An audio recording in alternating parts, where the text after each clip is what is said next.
দৈনিক প্রথম আলোর আজকের শিরোনাম, প্রায় ৩,০০০ কোটি টাকা ব্যয়ের পর বিআরটি এর সুবিধা নিয়ে প্রশ্ন। প্রতিবেদনে বলা হচ্ছে, গত সরকারের সময় নেওয়া বিআরটি প্রকল্প নেওয়ার সময় বলা হয়েছিল বাস্তবায়ন হলে দিনে প্রায় ২৫,০০০ যাত্রী বিশেষ বাসে করে যাতায়াত করবে। এতে কমবে যানজট এবং বিভিন্ন সড়কের বিভিন্ন চলমান সংকট। তবে ১৪ বছরে প্রায় ৩,০০০ কোটি টাকা খরচ করার পর জানা গেল এই উদ্দেশ্য পূরণ হওয়ার নয়, বরং দেয়া হয়েছে আরও ব্যয়ের প্রস্তাব। তবে বিএনপি সরকার এখনো কোনো সিদ্ধান্ত নেয়নি। প্রতিবেদনে আরও বলা হচ্ছে, ৩,৫০০ কোটি টাকা বাজেটের এই প্রকল্পে বাস চলাচল করতে হলে নতুন করে আরও ব্যয় করতে হবে ৩,৫০০ কোটি টাকা। সামনে কঠিন সময় অপেক্ষা করছে বলেছেন প্রধানমন্ত্রী তারেক রহমান। বিএনপির প্রতিষ্ঠাতা এবং সাবেক প্রয়াত রাষ্ট্রপতি জিয়াউর রহমানের ৪৫তম শাহাদাত বার্ষিকী উপলক্ষে আয়োজিত আলোচনা সভায় প্রধানমন্ত্রী এই কঠিন সময়কে সফল করতে নেতাকর্মীদের সহযোগিতা চাইলেন। জোর দিলেন নির্বাচনী ইশতেহার বাস্তবায়নে। হাম পরিস্থিতি নিয়ে এক কলামের একটি ব্যতিক্রমী রিপোর্ট করা হয়েছে। শিরোনাম, হামের সংক্রমণ পরিস্থিতি নিয়ে তথ্যের ঘাটতি। এতে বলা হচ্ছে, বিশ্ব স্বাস্থ্য সংস্থার ১১ থেকে ১৪ মে রোগতাত্ত্বিক প্রতিবেদন অনুযায়ী দেশে হামের প্রাদুর্ভাব কমে এসেছে। কিন্তু স্বাস্থ্য অধিদপ্তরের তথ্য বলছে, এ সময় দেশের হাসপাতালগুলোতে হাম সংক্রমিত রোগীর সংখ্যা বেড়েছে মৃত্যুও। দৈনিক সমকালের শিরোনাম, শিক্ষায় পরিবর্তনের সিদ্ধান্ত, সমালোচনার পাল্লা ভারী। এতে বলা হচ্ছে, আগামী শিক্ষা বছর থেকে চতুর্থ, ষষ্ঠ ও সপ্তম শ্রেণীতে ৩টি নতুন বিষয় যুক্ত হচ্ছে এবং শিক্ষা প্রতিষ্ঠানে সোলার প্যানেল বসানোর পরিকল্পনা প্রশংসা কুড়িয়েছে। তবে দুর্নীতি রোধে দৃশ্যমান কোনো পদক্ষেপ নেই, শিক্ষার মান বাড়াতেও নেই উদ্যোগ জানিয়ে বিশেষজ্ঞরা করছেন সমালোচনা। দেশে আবারও বাড়ল অকটেন, পেট্রোল ও কেরোসিনের দাম। প্রতি লিটারে ৫ টাকা করে বেড়ে আজ থেকে কার্যকর হচ্ছে। এবারও চামড়ার বাজারে হতাশা, রাস্তায় নদীতে ফেলছেন অনেক ব্যবসায়ী।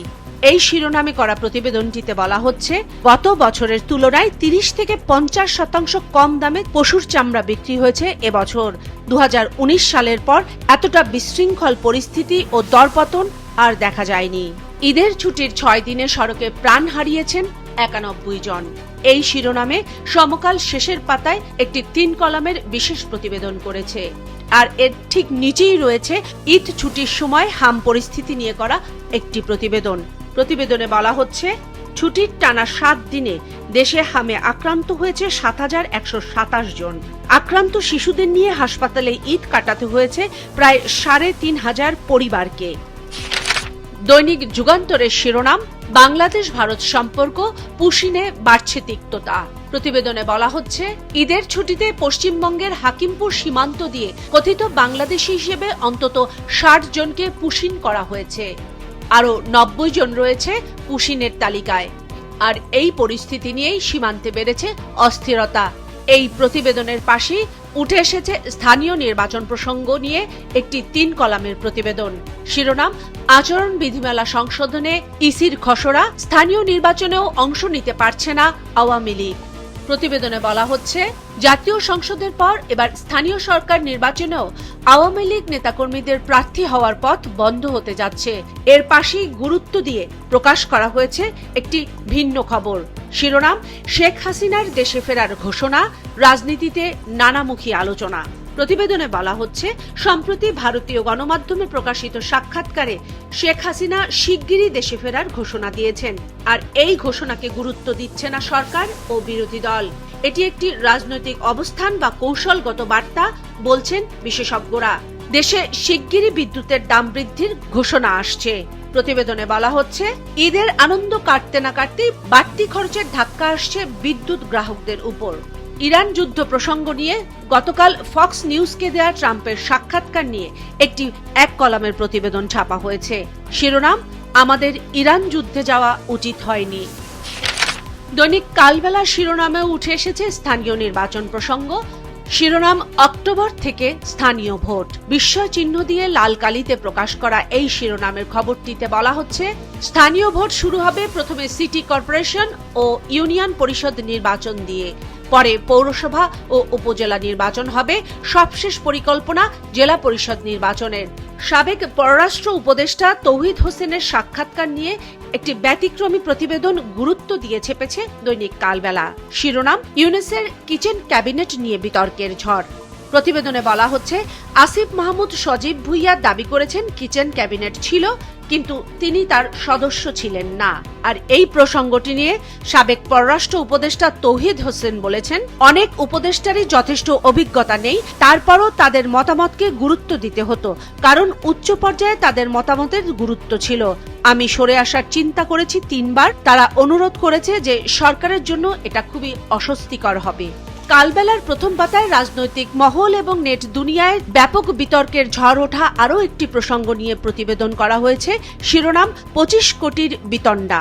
প্রতিবেদনে বলা হচ্ছে, কুষ্টিয়া জেলা প্রশাসক মোহাম্মদ মোস্তাক হোসেন বলেছেন, জেলা পরিষদের রাজস্ব খাত থেকে সাবেক উপদেষ্টা ও এনসিপির মুখপাত্র আসিফ মাহমুদ সজীব ভুঁইয়া 15 কোটি টাকা নিয়েছেন। এনসিপির দক্ষিণাঞ্চলের মুখ্য সংগঠক এবং সংসদ সদস্য হাসনাত আব্দুল্লাহ নিয়েছেন 10 কোটি টাকা। জুলাই আন্দোলনের সামনের সারির 2 নেতার বিরুদ্ধে জেলা পরিষদ প্রশাসকের এমন বক্তব্যের 51 সেকেন্ডের একটি ভিডিও নেট দুনিয়ায় ভাইরাল হয় সম্প্রতি। দৈনিক কালবেলার শেষের পাতায় শিরোনাম হয়েছে, অবিকৃত 22 লাখের বেশি পশু, ক্রেতার চেয়ে গরু বেশি। প্রতিবেদনে বলা হচ্ছে, লোকসানে খামারিরা, মূল্যস্ফীতির চাপে মানুষের ক্রয় ক্ষমতা কমে যাওয়ায় কোরবানির সংখ্যাও কমেছে, আর এতেই বড় বিপাকে পড়েছেন বড় গরুর খামারিরা। দৈনিক কালের কণ্ঠের শিরোনাম, সংকটেও ধারকর্যের মহাবাজেট। বাজেট চূড়ান্ত, ঘোষণা আসছে 11 জুন। এবারের বাজেট হবে 9,38,000 কোটি টাকার। বিশেষজ্ঞরা বলছেন, ঘাটতি অর্থায়ন এবং সুশাসনই বাজেটের জন্য সবচেয়ে বড় চ্যালেঞ্জ। দেশের ভেতরেই আরেক দেশ খ্যাত সন্ত্রাসীদের আস্তানা চট্টগ্রামের জঙ্গল সলিমপুর পরিদর্শন করেছেন স্বরাষ্ট্রমন্ত্রী। জঙ্গল সলিমপুর থেকে একমাত্র সন্ত্রাসীরাই উচ্ছেদ হবে। 17 বছর রাজনৈতিক দুর্বৃত্তায়নের ফসলই হচ্ছে জঙ্গল সলিমপুর, বলেছেন স্বরাষ্ট্রমন্ত্রী। রাজধানীর মিরপুরের পল্লবীতে শিশু রামিসা ধর্ষণ, হত্যা এবং লাশ গুমের ঘটনায় হওয়া মামলার চার্জ গঠনের শুনানি শুরু হচ্ছে আজ। আর এ নিয়ে আইনমন্ত্রী বলেছেন, আদালতের কাছে সর্বোচ্চ শাস্তি চাইবে রাষ্ট্রপক্ষ। ডিসেম্বরের মধ্যেই পাঠ্যবই ছাপা শেষ করা নিয়ে শঙ্কা রয়েছে। এই বিষয়টি নিয়ে কালের কণ্ঠের শেষ পাতার বিশেষ প্রতিবেদন করা হয়েছে। প্রতিবেদনে বলা হচ্ছে, এখনো আহ্বান করা হয়নি দরপত্র। ডিসেম্বরে শেষ হবে না বই ছাপা, জানুয়ারিতে নাও পেতে পারে শিক্ষার্থীরা নতুন বই।